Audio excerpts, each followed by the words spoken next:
Bura Azərbaycandır. Bakı vaxtı ilə saat 20:00. Azərbaycan televiziyasının efirində ASTV xəbəri izləyirsiniz.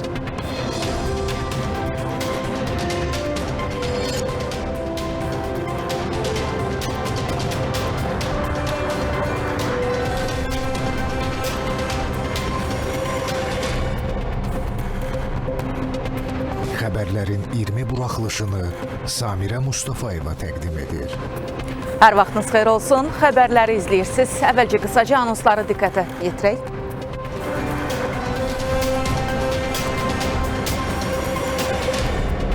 Bakı-Daşkənd xəttində yeni dinamika.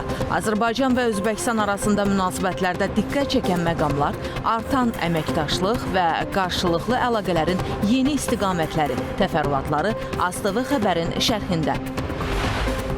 Ali məktəblərin boş qalan plan yerlərinə ixtisas seçiminin vaxtı açıqlandı. Bəs universitetlərdə nə qədər boş plan yeri qalıb? Ermənistanda korrupsiya qalmaqalı. Keçmiş prezidentlər Robert Köçəryan və Serj Sarkisyanın adının hallandığı cinayət işi ilə bağlı yeni təfərrüatlar, onlara qarşı irəli sürülən ittihamlar nələrdir? Motobrigada eşidir.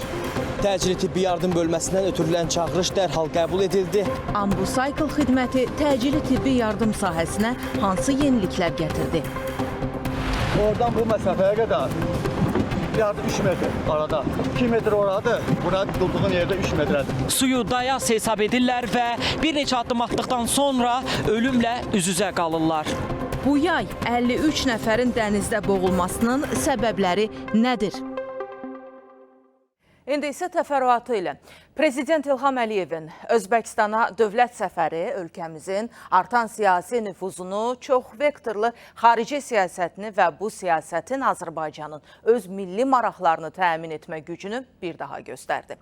İmzalanan müqavilələr, atılan addımlar bir daha sübut etdi ki, Özbəkistan və Mərkəzi Asiya ilə əlaqələr ölkəmizin xarici siyasətinin prioritetlərindəndir.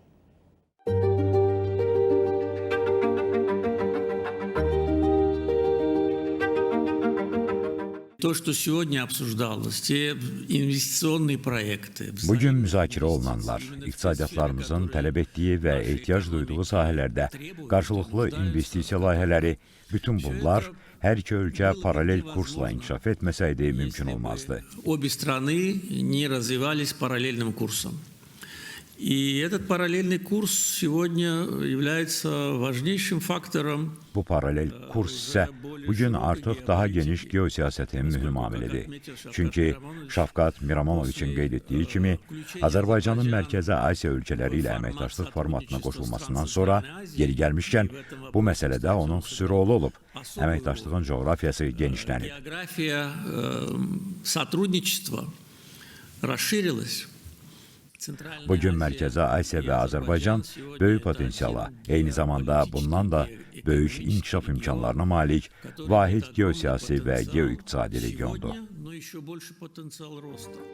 Dövlət başçısının Özbəkistana dövlət səfəri Azərbaycanın xarici siyasət prioritetlərindən hesab etdiyi Mərkəzi Asiyada milli maraqlarımızın təmin edilməsi baxımından məhsuldar oldu. İki ölkə arasında əbədi dostluq müqaviləsinin imzalanması müttəfiqlik münasibətlərinin özünün ən yüksək mərhələsinə çatdığını göstərdi. Практически мы охватили все сферы. Biz praktik olaraq enerji, nəqliyyat, investisiya layihələri, turizm, dağ mədən sahəsində əməkdaşlıq, avtomobil sənayesi, kənd təsərrüfatı və emal sektorlarından tutmuş bütün istiqamətləri əhatə etmişik.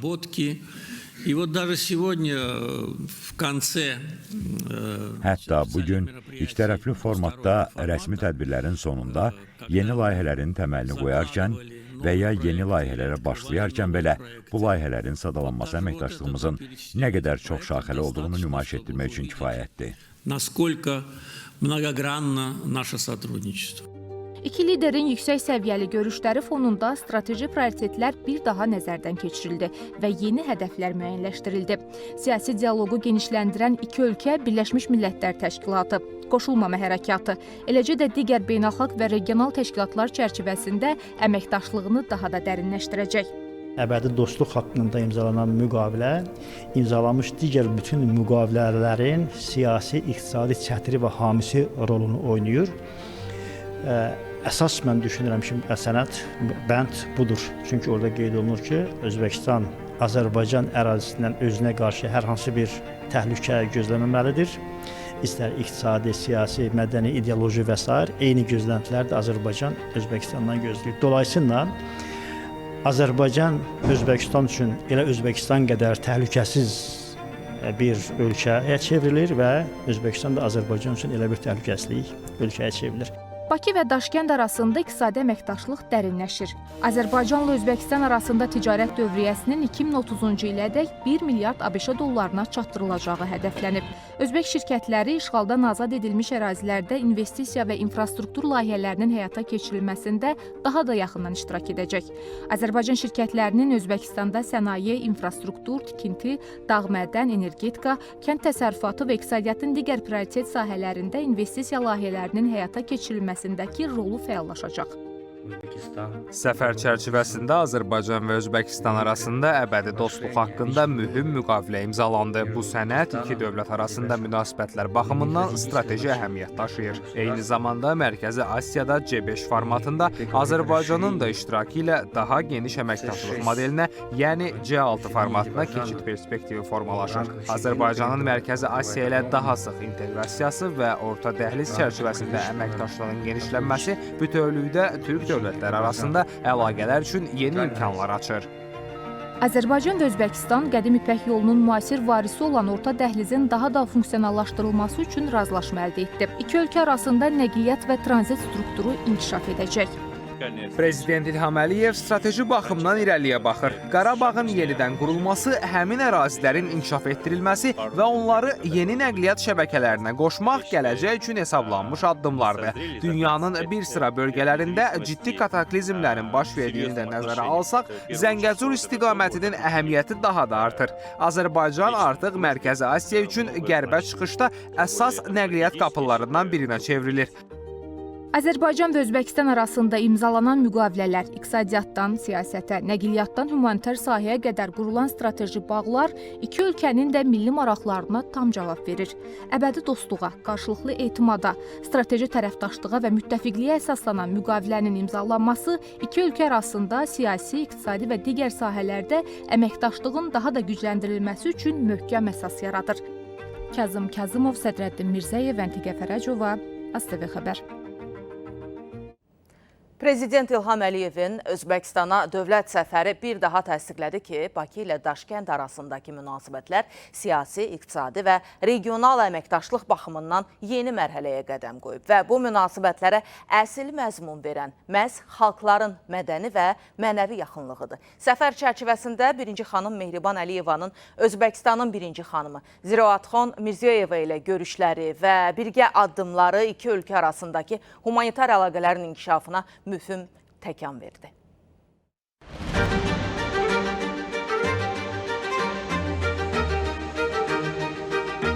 İki ölkə arasındakı əlaqələr sadəcə rəsmi bəyanatlarla məhdudlaşmır. Bu əlaqələrin təməlində qarşılıqlı hörmət və etimad dayanır. Səfər zamanı Özbək xalqının Prezident İlham Əliyevə və birinci xanım Mehriban Əliyevaya göstərdiyi səmimi diqqət və ehtiram bu dostluğun real göstəricisidir. Biz artıq iki ölkə başçılarının birinci xanımları arasında olan təmaslara diqqət yetirsək, xüsusilə də qarşılıqlı səfərlər zamanı həmin şəxslərin iştirakı ilə müxtəlif muzeylərə, müxtəlif mədəni mərkəzlərə səfərlərin edilməsi ondan xəbər verir ki, hər iki ölkə başçısının, birinci xanımlarının bu müstəvidə olan fəaliyyəti kifayət qədər çox sıx bağlarla əlaqələndirilmiş şəkildədir və nəticə etibarilə məhz bu bağlarda imkan verir ki, gələcəkdə bu istiqamətdə həyata keçiriləcək fəaliyyətlər daha da effektiv, daha da uğurlu şəkildə olsun. Xüsusilə də nəzərə alsaq ki, çox səmimi münasibət bir tərəfdən, digər tərəfdən də qədim irs ənənəsinə sadiqlik, həm də gələcək fəaliyyətə proyeksiya olunur. Birinci xanım Mehriban Əliyevanın Özbəkistanın birinci xanımı Ziraatxon Mirzəyeva ilə dialoqu humanitar diplomatiyanın işlək modelinə çevrildi. Birgə atılan addımlar, mədəni təşəbbüslər iki xalq arasındakı təmasları daha sıx müstəviyə qaldırır. Bu isə dövlətlərarası münasibətlərin ictimai dayaqlarını daha da möhkəmləndirir.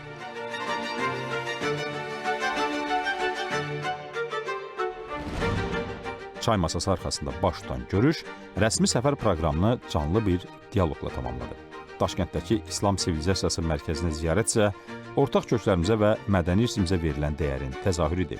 Oxunguzar incəsənət məkanındakı rəngarəng sənət nümunələri ilə tanışlıq da göstərdi ki, yaradıcı sahələrdə bizi birləşdirən zəngin bir potensial var.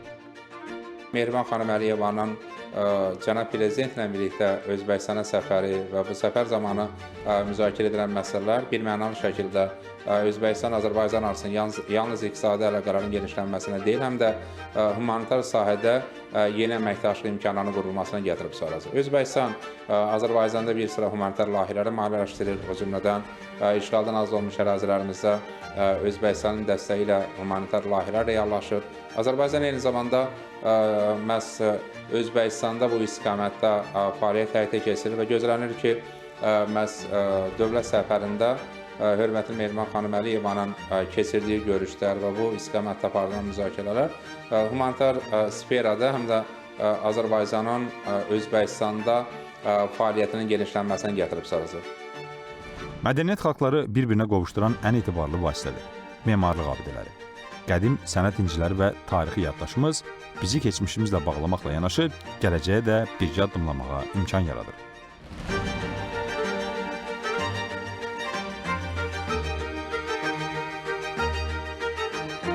Azərbaycan ilə Özbəkistan arasındakı mədəni humanitar əməkdaşlıq ortaq dəyərlər və dövlət başçılarının iradəsi əsasında dinamik şəkildə genişlənir.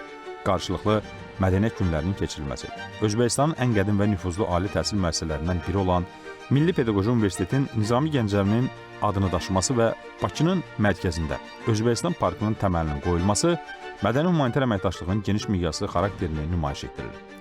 Özbəkistan prezidentinin təşəbbüsü ilə Füzuli şəhərində inşa edilərək Azərbaycan xalqına hədiyyə olunan Mirzə Ulugbəy adına məktəb isə qardaşlığın və humanitar əmrəliyin parlaq təcəssümüdür.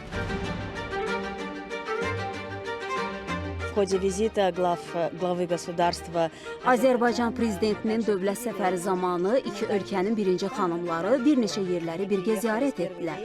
Bu səfər çərçivəsində birinci xanımların Buxaraya getmələrini görmək mümkün oldu.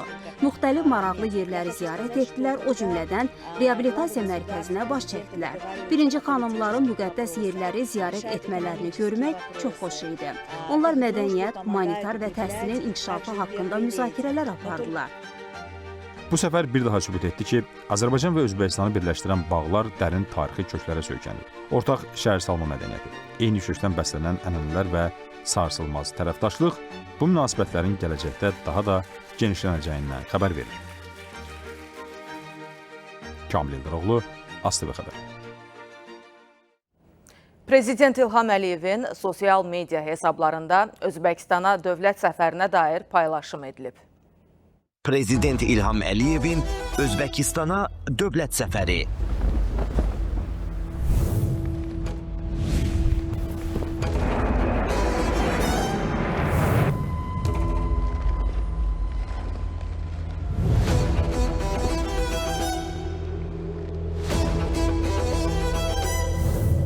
Özbəkistan, Azərbaycan prezidenti İlham Əliyevin görüşünə tam hazırdır.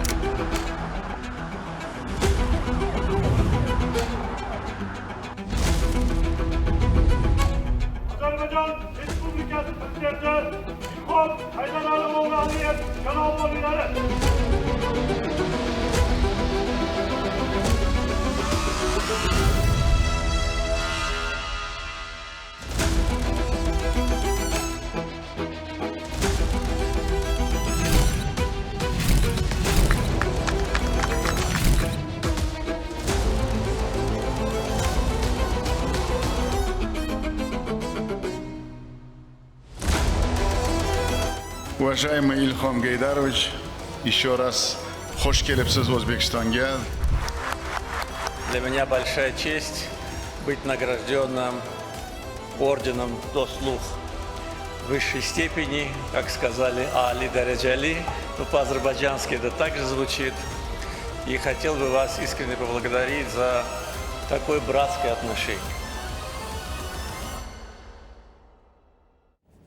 Bugün Azərbaycan və Özbəkistan yalnız iqtisadiyyat, ticarət və siyasət sahələrində deyil, bir çox sahələrdə əməkdaşlıq eləyir. Bura mədəniyyət, təhsil və xalq diplomatiyası da daxildir. Bunu ASTV xəbərə müsahibəsi zamanı Özbəkistan və Türkiyədən olan ictimaiyyət nümayəndələri bildiriblər.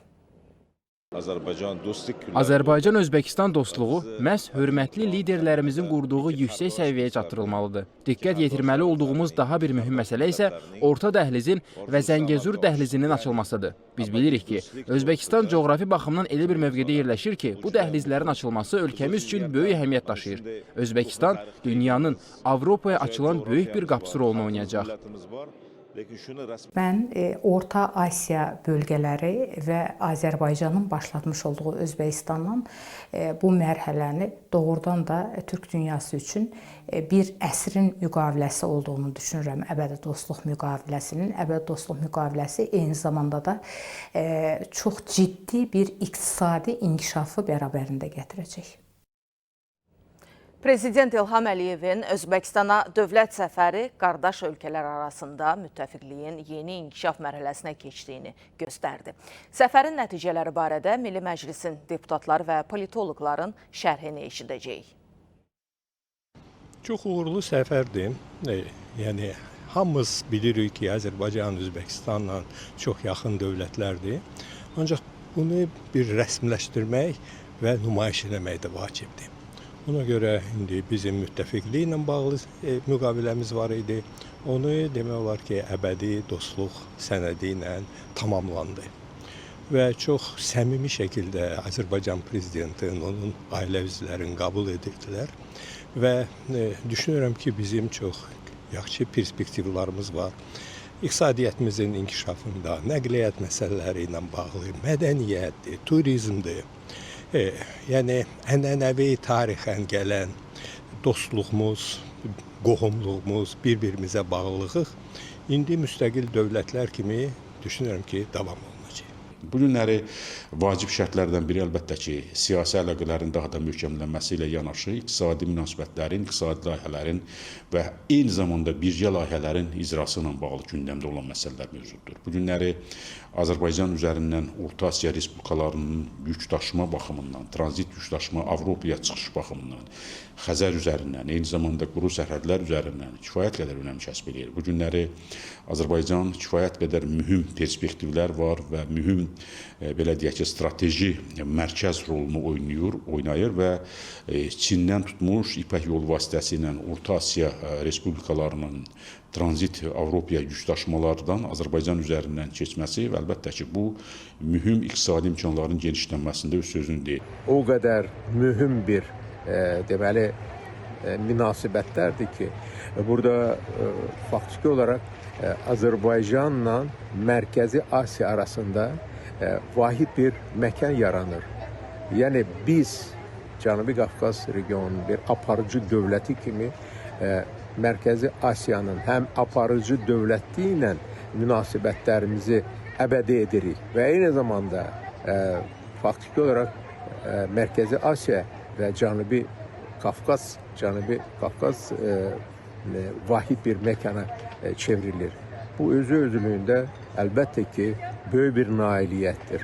Əbədi dostluq haqqında müqavilənin imzalanması müstəsna əhəmiyyətə malikdir. Çünki Azərbaycan Avropa ilə Asiyanı birləşdirən önəmli bir geostrateji mövqeyə malikdir. Özbəkistan isə Mərkəzi Asiyanın həm əhali, həm də eyni zamanda iqtisadi tutumuna görə lider ölkəsidir. Bu baxımdan Azərbaycan-Özbəkistan münasibətləri təkcə iki ölkə münasibətləri kontekstində dəyərləndirilməməlidir. Hər iki ölkənin münasibəti həm Orta Dəhlizin inkişafı, həm də eyni zamanda gələcəyə yönəlik mühüm məqsədləri, qərarları, siyasi, iqtisadi və mədəni əlaqələri özündə ehtiva edən möhtəşəm bir müttəfiqlik formasiyasını ortaya qoymuş olur. Elə təkcə 2026-cı ilin birinci yarısında 2025-ci illə nisbətdə iqtisadi ticarət dövriyyəsinin də 30%-dən çox artması bu qarşılıqlı qardaşlıq müttəfiqlik münasibətlərinin nə qədər sıx ticari iqtisadi münasibətlərə də səbəb olduğunu göstərir. Azərbaycan və Özbəkistanı birləşdirən tarixi bağlar var. Bu əlaqələrin kökü əsrlər əvvələ elm, mədəniyyət və mənəvi dəyərlərin ortaq inkişaf etdiyi dövrlərə qədər gedib çıxır.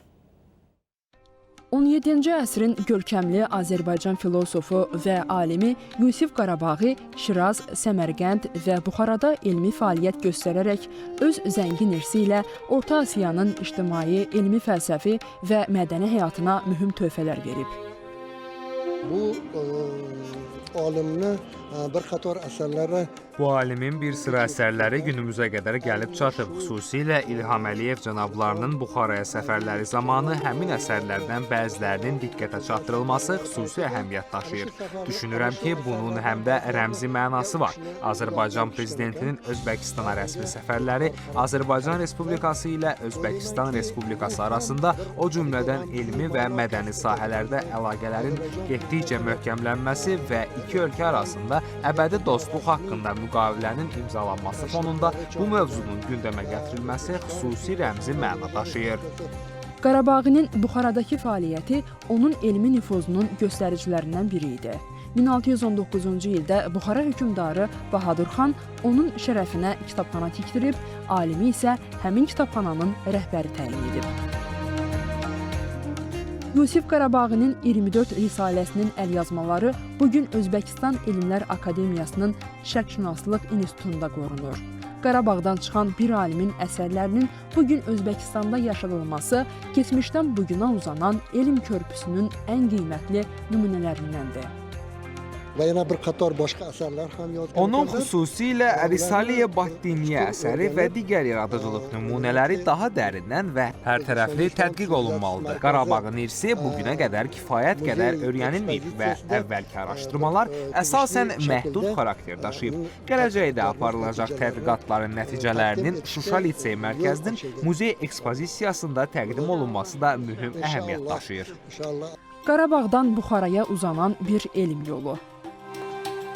Prezidentin köməkçisi Hikmət Hacıyev də paylaşımı ilə əsrlər əvvəl formalaşmış mühüm elmi, mədəni və mənəvi bağların bu gün də davam etdiyini göstərib. Şahnun Qasımova, Ayda Eyvazova, Faris Şıxəlizadə, ATV Xəbər.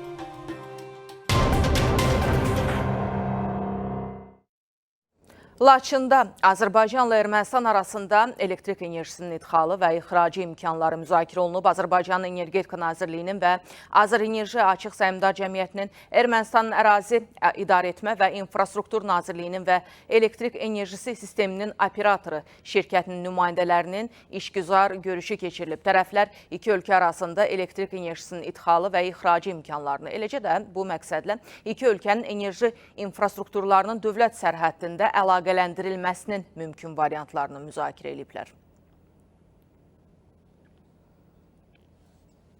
Daha 43 ailə yurt həsrəti bitdi və öz yurt yerlərinə döndülər. Xocavənd növbəti sakinlərini qarşılayıb. Bu mərhələdə Xocavənd şəhərinə 19, Qırmızı Bazar qəsəbəsinə 11, Quzey Xırman kəndinə isə 13 ailə qayıdıb. Uzun illər müxtəlif ərazilərdə müvəqqəti məskunlaşan sakinlər doğma torpaqlarına qayıtmağın sevincini yaşayırlar.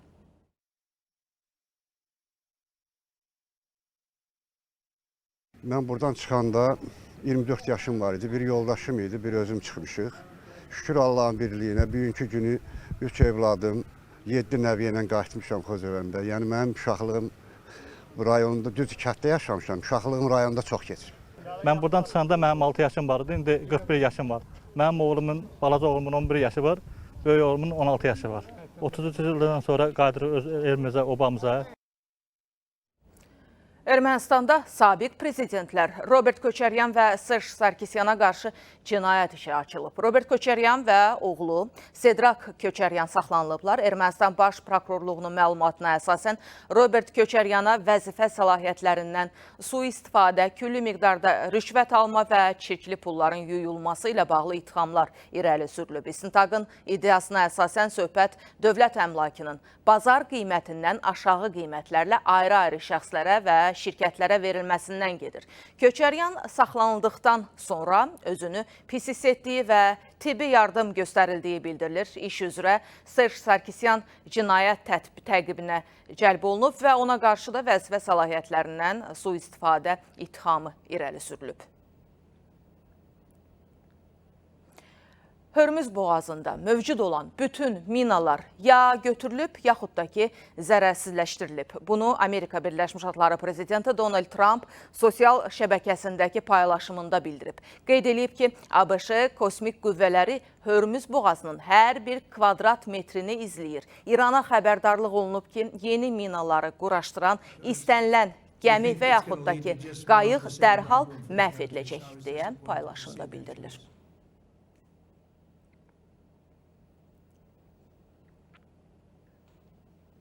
Ukraynanın Donetsk vilayəti istiqamətində döyüşlər davam eləyir. Druşkovka şəhərində Rusiya qüvvələrinin hava və artilleriya zərbələri daha da intensivləşib. Ukrayna hərbiçiləri isə bölgədə pilotsuz uçuş aparatlarının sayının xüsusilə çoxaldığını deyirlər.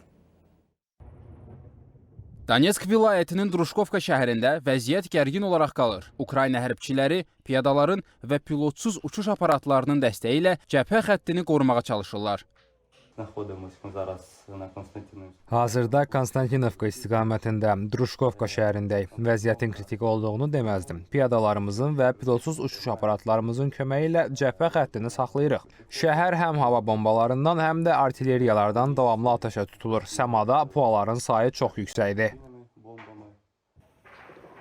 Reutersin görüntülərində Ukrayna xüsusi əməliyyat polisinin binadan havadakı pilotsuz uçuş aparatına atəş açdığı görünür. Ukrayna hərbçisinin sözlərinə görə ölkə müharibə səbəbindən ağır itkilər verir. O bildirir ki, hazırki şəraitdə əsas məqsəd insanların birliyini qorumaq və mübarizəni davam etdirməkdir.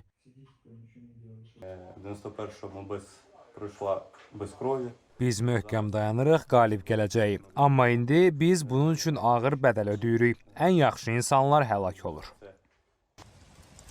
Hərbçi bildirib ki, Ukrayna mövqələrini qorumaqda davam edəcək. Onun sözlərinə görə müharibənin ağır nəticələrinə baxmayaraq, ölkə geri çəkilmək niyyətində deyil.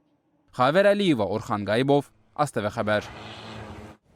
Almaniyanın Leipzig havalimanında dronlarla bağlı araşdırma zamanı 3-cü pilotsuz uçuş aparatı aşkar olunub. Hüquq mühafizə orqanları hadisə yerində təxminən 50 qram partlayıcı maddənin izlərini aşkarlayıblar və maddənin patlamadığı bildirilir. Hazırda ümumilikdə neçə dronun istifadə edildiyi və onların neçəsinin partlayıcı ilə təchiz olunduğu bəlli deyil. Almaniya kansleri Friedrich Merz məsələyə münasibət bildirib.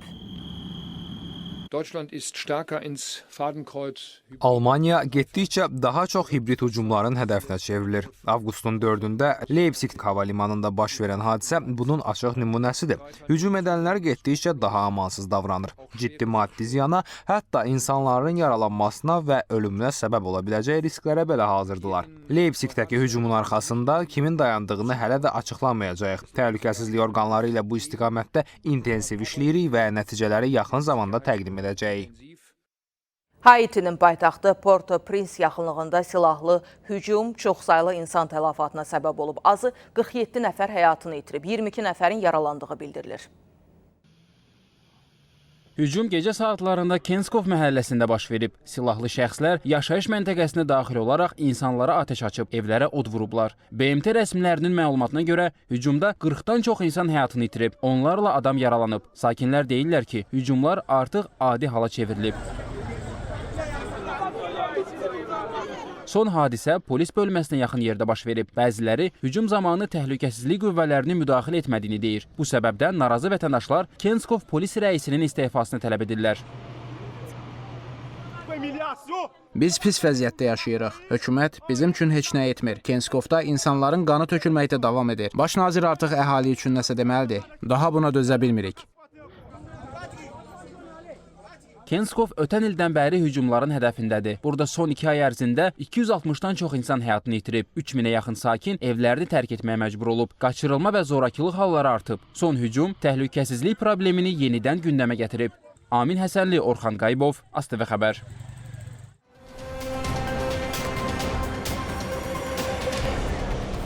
Motobrigada eşidir.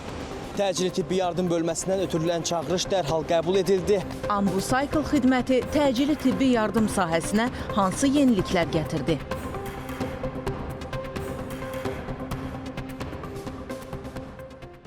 İndi İndi isə ölkə gündəminə nəzər yetirək. İsmayılıda avtomobil yoldan çıxaraq aşıb. Hadisə nəticəsində 41 yaşlı sürücü ağır xəsarət alıb. İsmayılı mərkəzi xəstəxanasına çatdırılan Samir Abdullayev dünyasını dəyişib. Faktla bağlı hazırda araşdırma aparılır. Oğuzda da miniki avtomobili aşıb. Hadisə rayonun Kərimli kəndində qeydə alınıb. 7 nəfər xəsarət alıb. Onlardan 6-sının bir ailənin üzvü olduğu bildirilir və müxtəlif bədən xəsarətləri alan pasiyentlərə zəruri tibbi xidmətlər göstərilib. Müalicələri hazırda davam etdirilir.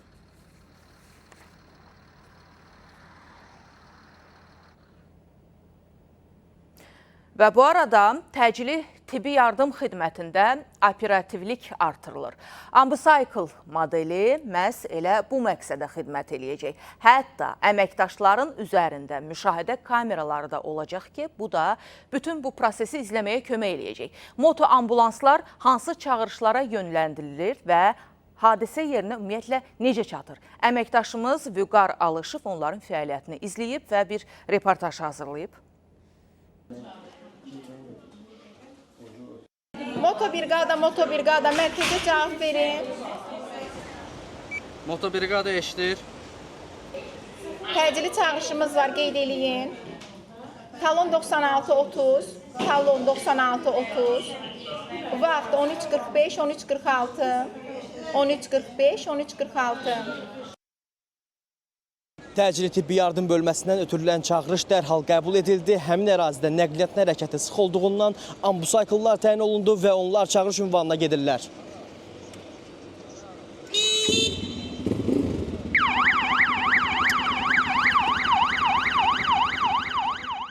Çağırışa yalnız bir ambucycle göndərilir. Motosikletdə 2 əməkdaş, felçer və xüsusi tibbi hazırlıq keçən sürücü olur. Heyətin üzərindən müşahidə kameraları quraşdırılıb və bu, briqadanın fəaliyyətini real vaxtda izləmə imkanı verir. Ambucycle'lar zəruri tibbi avadanlıqlarla tam şəkildə təchiz ediliblər və xüsusi hazırlıq keçmiş felçerlər ürək-ağciyər reanimasiyası, ürəyin qapalı masajı, defibrilyasiyası, o cümlədən sınıqlar zamanı immobilizasiya və digər zəruri tibbi müdaxilələr etmə imkanına malikdirlər. Pilot layihənin nəticələri qiymətləndirildikdən sonra bu xidmət modelinin tətbiq coğrafiyasının genişləndirilməsi də nəzərdə tutulub.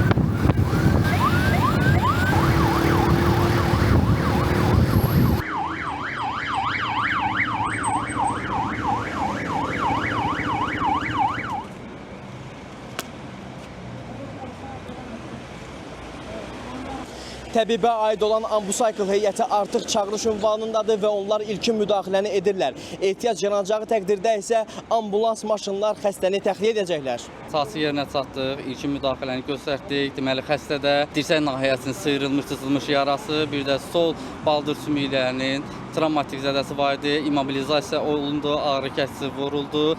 Hal-hazırda xəstənin vəziyyəti orta ağır kimi qiymətləndirilir. Ambucycle'ların iş prinsipi bundan ibarət idi. Onlar gəlir və ilkin müdaxiləni edirlər və bununla da proses yekunlaşır. Vüqar Alışov, Rüstəm Abdullayev, ASTV Xəbər.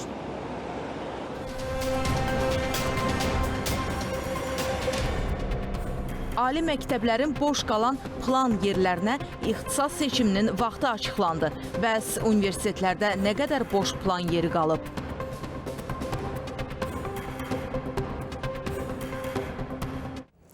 Faizlə borc verənlərin sayı son illərdə nəzərə çarpacaq dərəcədə artıb. Hüquqi tərəfdən borc vermək özü-özlüyündə qanun pozuntusu hesab olunmur. Amma bu fəaliyyət sistemli xarakter alırsa, artıq hüquqi məsuliyyət məsələsi də təbii ki ortaya çıxır. Ətraflı bir sujetimiz var. Tamam, biz bank deyilik, amma bank kimi ayaqları bölünür, ayaqları bölünmə olduğu halda ödədiyiniz məbləğ borcdan silinir. Bizə qarşı gecikmə olmasa, bizə qarşı gecikmə olsa, aldığı miqdardan asılı olmayaraq hər günə cərimə faizi 20 manatdır. Məsələn, misal üçün, bir günü 25-i, rəsməşdim olduğu hesabında pul küçüldür. Siz gələn an 23-ü, 24-ü yox, 23-ü, 24-ü və yaxud 25-i isə gün orta saat 12-nin yarısını gün ödəniş deməlisiniz. Gün orta 12-üzdür. Bir dəqiqə belə keçsə, avtomatik olaraq siz 20 manatdan cərimə faizi ödəyəcəksiniz.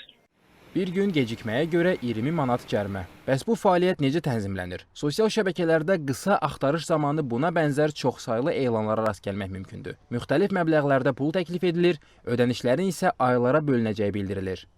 Çoxdan götürmüşəm, elə 2 illik götürmüşdüm, qaytardım da. Heç sələmə pul götürmüsünüz?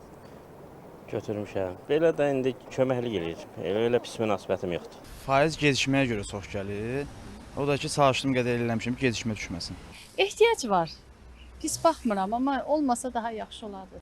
Kimisi bunu çıxış yolu kimi görür, kimisi isə yüksək faiz və gecikmə cərimələrindən ehtiyat edir. Bəs belə borclanma zamanı tərəflərin hüquq və öhdəlikləri nələrdir? Bu artıq sistemli şəkildə baş verirsə, qeyri-məhdud sayda baş verirsə və qeyri-məhdud subyektlərə qarşı, yəni şəxslər çoxdur, faizlər çoxdur və borclar müxtəlif şəkildə pul, gəlir əldə etmək üçün nəzərdə tutulmuş qaydada asan qazanc deyə nəzərdə tutulursa və bu kimi borc vermə nəzərdə tutulan hərəkətlər icra olunursa, təbii ki, bununla bağlı gələcəkdə məhkəmə hətta verilmiş borcun istənməsi ilə bağlı məhkəməyə müraciət olunduğu zaman məhkəmə hətta bunun sistemli şəkildə xarakterini müəyyən edərək qərar qəbul edə bilər, xüsusi qərar və prokurorluğa göndərə bilər ki, burada hər hansı bir cinayət və yaxud inzibati xarakterin mövcud olub-olmadığını araşdırılsın. Faizlə borc verənlərə isə Ali Məhkəmədən xəbərdarlıq var. Müxtəlif şəxslərə sistemli və gəlir əldə etmə məqsədi ilə faizlə pul vermək qanunsuz sahibkarlıq kimi qiymətləndirilə bilər. Belə halda borcunu tələb edən şəxsin öz fəaliyyəti də araşdırıla, materiallar prokurorluğa göndərilə bilər. Mələk Cabbar, Nail Şahbazov, Orxan Qayıbov, ASTV xəbər. Qusar şəhər Elxan Güləliyev adına 2 nömrəli tam orta məktəbdə yüksək nəticə qeydə alınıb. Deməli, məktəbin 11A sinfinin bütün məzunları ali təhsil müəssisələrinə qəbul olunub və sinif üzrə 100%lik nəticə həm təbii ki, şagirdlərin, həm də müəllimlərin sevincinə səbəb olub.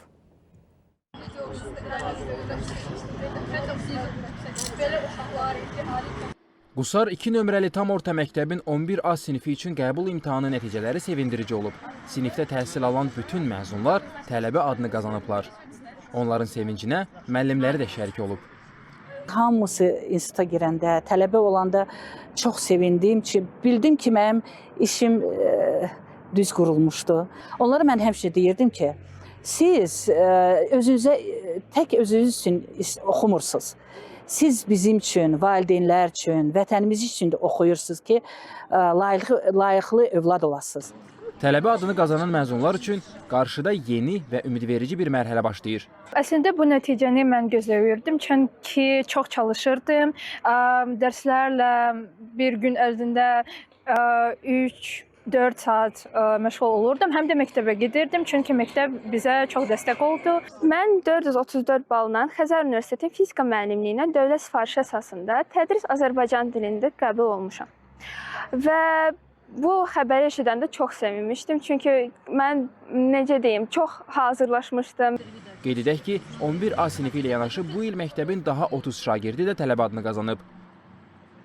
Nərgiz Orucova, Rauf Əhmədov, Orxan Qayıbov, ASTV xəbər. Qarabağ Universitetinə 603 balla qəbul olunan abituriyent hüquq fakültəsində təhsil alacaq. Nəzrin Məşədiyeva bu nəticəyə gedən yoldan, qarşısına qoyduğu o hədəfdən və təbii ki, uğurunda ailəsinin rolundan danışıb. Onu da deyək ki, Qarabağ Universitetinə qəbul olunduğunu öyrənərkən Nəzrinin keçirdiyi hisslər, sevinc məhz sosial şəbəkələrdə də geniş yayılıb. Ya Allah, bizim o nəticələrimizə baxırıq.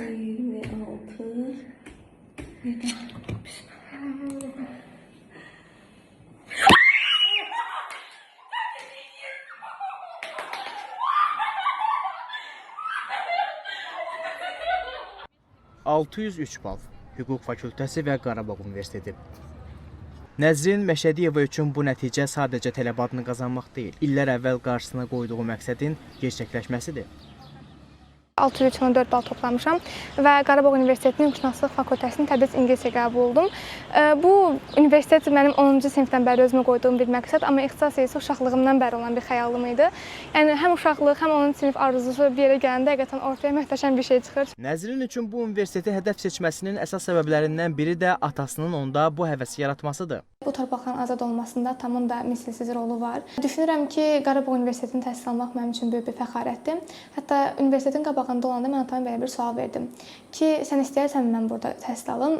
Sanki bu sualım atamı çox belə ruhlandırdı, fərəhləndirdi və mənə fəxrlə baxa-baxa dedi ki, əlbəttə, yəni sənin bu universitetə təhsil almağın mənim üçün ən böyük baxıcalığıdır və 10-cu sinifdən bəri özümə məqsəd qoydum ki, yəni nə olursa olsun mən burada hüquq təhsil alacağam. Müsahibimiz bu yolda ona ən böyük dəstəyi ailəsinin göstərdiyini deyir. Anam həm mənim valideynim, həm də eyni zamanda mənim müəlliməm olub və nə vaxt ki, bir növbədə ruhsuzluğa düşəndə və yaxud da ki, motivasiyam azalanda həmişə anam məndən söhbət eləyərdi. Bir valideyn kimi, həm də bir müəllimə kimi məndən söhbət eləyərdi ki, yəni sənin məqsədin haradırsa, yəni sən nəyin uğruna çalışırsansa bunu unutma. Bundan sonra Nəzrinin timsalında minlərlə abituriyenti 4 illik tələbə həyatı gözləyir. Elmira Ağayeva, İlkin Məmmədov, Vüqar Alışov, ASTV Xəbər. Ümumiyyətlə, bu il 58 mindən çox abituriyent tələbə adını qazanıb. Bu arada təbrik edirik hər birini və boş qalan plan yerləri isə qəbul ola bilməyənlərə tələbə adını qazanmaq üçün yeni bir şans yaradır. Bəs ümumiyyətlə, bu il nə qədər plan yeri boş qalıb? Qeydiyyat nə zaman başlayacaq? Ətraflı reportajda. İllərlə qurulan arzular, uzun müddət davam edən hazırlıq və imtahan həyecanı.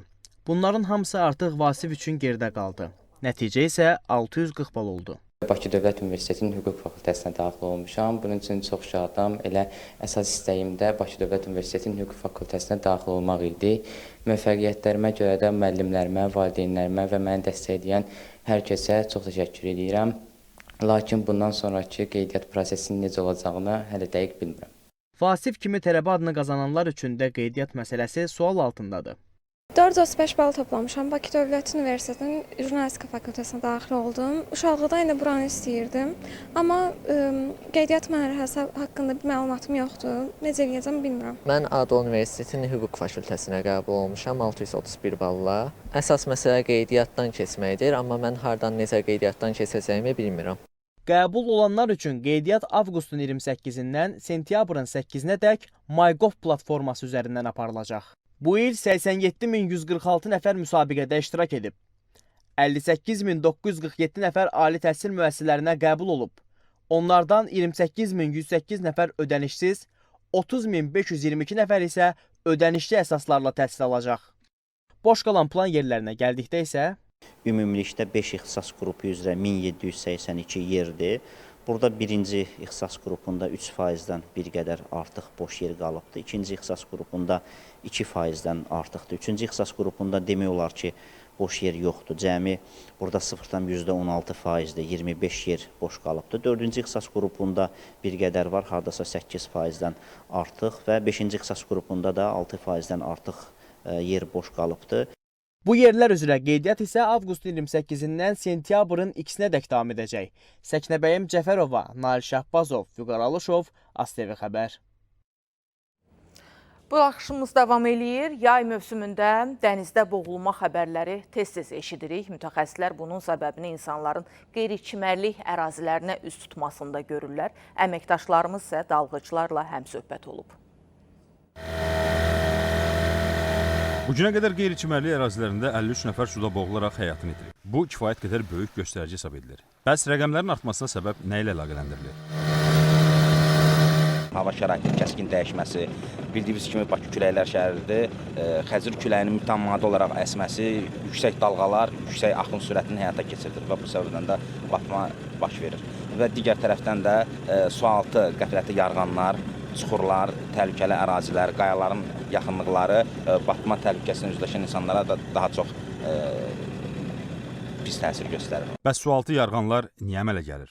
Ən böyük səbəbi xəzər küləyinin mütəmadi olaraq əsməsi, dənizin geri çəkilməyi və sualtı baş verən axın qumlarının yayması deyək, yoxsa onu aralanması deyək və bu tip baş verən hallara görə baş verir. Batma təhlükələrinin üzləşən insanların böyük əksəriyyəti həmin bu yarğanlar, çuxurlar vasitəsi olur. Çünki getdiyi ərazi çox dayazdır və artıq o əraziyə, həmin o relyefə bələd olmadığına görə biraz da qarşıya gedərkən dərinliyə düşür və boğulma təhlükəsini üzləşir. Dalğıc əməllərinə başla.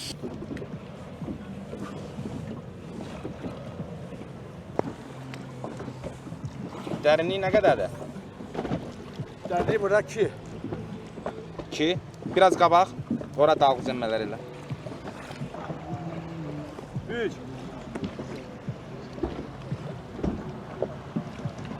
Oradan bu məsafəyə qədər yardım 3 metr arada. 2 metr oradır, burada durduğun yerdə 3 metrədir. Olduğumuz nöqtədə suyun dərinliyi 1 metr yarımdır. Lakin biraz o tərəfə dərinlik artır və qəfləti dərinlik əmələ gəlir. Elə dalğıc suya enib əyani şəkildə bunu bizə göstərir. Dərinliyi nə qədərdir? 2 metrədir bura. Təhlükəsizlik səbəbindən mən o tərəfə keçmirəm, çünki bura qadağan olunmuş ərazidir. İnsanları çaşdıran səbəblər də elə budur. Onlar suyu dayaz hesab edirlər və bir neçə addım atdıqdan sonra ölümlə üz-üzə qalırlar. Çimərlik ərazilərində isə ölüm faktı qeydə alınmayıb. Cari ildə 69 nəfər çimərlik mövsümündə olmaqla ümumilikdə 75 suda boğulma təhlükəsi ilə üzləşən şəxslər tərəfimizdən xilas edilib və xidmətin nəzarət etdiyi çimərliklərdə ölümlə nəticələnən suda batma hadisəsi qeydə alınmayıb. Çimərlik kimi nəzərdə tutulmayan su hövzələrində mürəkkəb relyefə, sürətli axına malik ərazilərdə çimmək insan həyatı üçün təhlükə sayılır. Lakin buna məhəl qoymayanların sayı da kifayət qədərdir. Rövşən Tahir, Emin Əhmədzadə, ASTV xəbər. Azərbaycan Dəmir Yolları Bakı-Ağstafa, Bakı marşrutu üzrə əlavə qatar reysləri həyata keçirəcək. Əlavə reyslər 5, 6, 12 və 13 sentyabr tarixləri üçün nəzərdə tutulub və bu istiqamətlərdə Bakı-Qazax-Bakı marşrutu üzrə gündəlik səfərlər də təşkil olunur. Biletləri Bakı və Gəncə Dəmir Yol vağzalarının kassalarından, ADY-nin rəsmi saytından və yaxud da ki, ADY Mobile tətbiqindən əldə etmək mümkündür.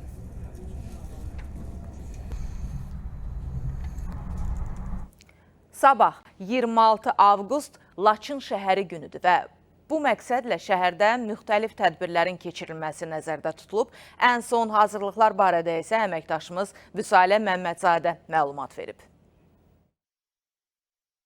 Sabahları artıq Laçın şəhər günü qeyd olunacaq. Qeyd etmək istəyirəm ki, artıq 4 ildir ki, Laçın şəhəri işğaldan azad olunubdur və 2023-cü ildə Prezident İlham Əliyevin sərəncamı ilə Laçın şəhər günü keçirilir və qeyd edim ki, bu gün əlamətdardır. Çünki bu gün yalnız şəhərin işğaldan azad olunması günü deyil. Bugün həm də şəhərin mədəni irsinin, şəhərin canlanmasının və 30 ildən sonra öz doğma torpaqlarına qayıdan insanların bayramıdır və bugün xüsusi qeyd olunur, müxtəlif tədbirlərlə qeyd olunur. Hər il olduğu kimi bu ildə Laçın şəhəri günü bir neçə yerdə qeyd olunacaq. Burada həm sərgi təşkil olunacaq, həm burada konsert təşkil olunacaq, həm də ki tamaşalar olacaq. Qeyd edim ki, bu havanı biz sabahları canlı şəkildə izləyəcəyik və canlı şəkildə sizə təqdim edəcəyik və bu illər ərzində Laçın həqiqətən də öz quruculuğu ilə, öz Laçında olan abadlıq işləri ilə məşhurdur və qeyd edim ki, yalnız Laçın şəhəri sadəcə olaraq doğma yurduna qayıdan insanların yaxşı əhval-ruhiyyəsi, ab-havası deyil. Laçın şəhəri həm də onunla səciyyə olunur ki, bildiyiniz kimi bu illər ərzində Laçın şəhərində bir çox dövlət tədbirləri, həmçində beynəlxalq tədbirlər təşkil olunub ki, ev sahibliyi edib ki, Laçın şəhəri. Bu da özü-özlüyündə təqdirə layiqdir. Həyat qayıdıb Laçına, Laçın dağlarına, Laçının bu gözəl təbiətinə həyat qayıdı və biz sabah o əhval-ruhiyyəni, o coşqunu, o yaxşı əhval-ruhiyyəni bir də biz Laçın şəhər günündə və Laçınlıların və Laçına gələn qonaqların simasında görəcəyik.